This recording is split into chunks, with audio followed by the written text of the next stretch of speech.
मारुति नाम के एक छोटे से गांव के मास्टर साहेब सुखदेव एक जाने माने व्यक्ति थे। उनके पढ़ाए हुए बच्चे आज शहर में ऊंची ऊंची पोजीशन पर काम करते हैं।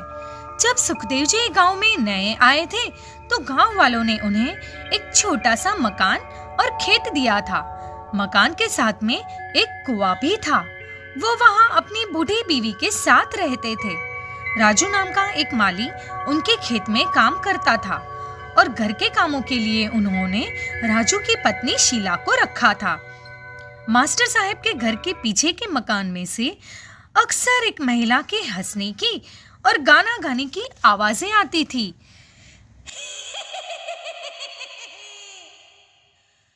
दो गज नीम के पेड़ से दूर, 4 गज पीपल की छांव जब हो। गांव वाले इस महिला को एक चुड़ैल मानते थे और मास्टर साहब को उस घर के अंदर जाने से रोकते थे। ये सब का मतलब मास्टर साहब को कभी समझ नहीं आता था, पर उन्होंने ठान लिया था कि इस पहेली को सुलझाएंगे जरूर। एक दिन राजू काम पर नहीं आया और जब मास्टर जी ने उसकी बीवी शीला से पूछा, तुम्हारा पति कहाँ है शीला? बहुत दिनों से गांव में दिखा नहीं और काम पर भी नहीं आया, कहीं बाहर गया है क्या? तो वो घबराकर चिल्लाते हुए बोली, राजू गया, राजू गया। मास्टर साहब को कुछ समझ नहीं आया। शीला की तबीयत दिन ब दिन बिगड़ती गई। डॉक्टर ने कहा कि उसे गहरा सदमा लगा है। गांव वाले राजू को खोजने लगे। जब उसका कुछ पता नहीं लगा तो उन्होंने उसे गांव से भागा हुआ घोषित कर दिया। एक दिन रात में खुली हवा में टहलते हुए मास्टर जी को फिर उस चुड़ैल की आवाज आती है।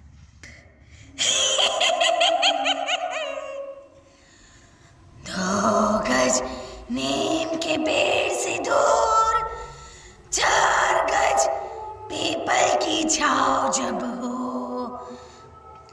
लिए हाथ में कला पत्थर। कौन है वहां? सामने आओ। मास्टर साहब को तभी चुड़ैल दिखाई देती है। वो चुड़ैल के पीछे जाते हैं। तभी टहलते हुए उन्हें उस घर में एक नीम का और एक पीपल का पेड़ दिखता है। वो समझ जाते हैं कि ये काना दरअसल एक पहेली है। रात में चांद की छांव में वो नीम के पेड़ से 2 गज दूर और पीपल के पेड़ से 4 गज की दूरी पर मिलने वाले छोर पर जाते हैं। वो घर के अंदर का एक कमरा होता है। वहां एक बड़ा सा काला पत्थर जमीन पर बिछा होता है। सुबह मास्टर जी गांव वालों को ये बात बताते हैं। वो कोई भूतिया घर नहीं लगता। उस घर में एक गहरा राज छुपा है, एक काले पत्थर के नीचे। गांव के कई लोग मिलकर वो पत्थर उठाते हैं। उस पत्थर के बीच राजू का मृत शरीर होता है और उसके नीचे एक बड़ा बक्सा होता है। उस बड़े बक्से में सोने के सिक्के मिलते हैं। मास्टर जी समझ जाते हैं कि राजू ने ये पहेली सुलझा ली थी, पर पैसे के लालच में अपनी बीवी के साथ ही बड़ा पत्थर उठाने चला गया। वो पत्थर उस पर गिर गया और वो मर गया। इसी का सदमा शीला को लग गया था। मास्टर साहब ने जब उस घर का रहस्य जानना चाहा, तब गांव के सरपंच ने मास्टर साहब को बताया, आज से 70 साल पहले आपका घर और आपके पीछे वाला घर एक ही हुआ करता था।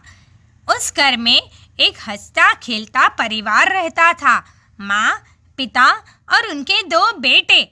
पिता के गुजर जाने पर दोनों बेटों में जमीन को लेकर झगड़े होने लगे और उन्होंने घर को 2 हिस्सों में बांट दिया। पर घर में कहीं प्राचीन खजाना छुपा हुआ था। दोनों भाई उस खजाने के लिए लड़ गए, पर कभी उसे ढूंढ नहीं पाए। इस दुश्मनी में दोनों भाइयों ने एक दूसरे को ही मार दिया। उनकी बूढ़ी माँ सदमे से मर गई। ये भटकती आत्मा जो आपने देखी वो उसकी थी। इस प्राचीन खजाने में शायद उस आत्मा का भी बसेरा हो।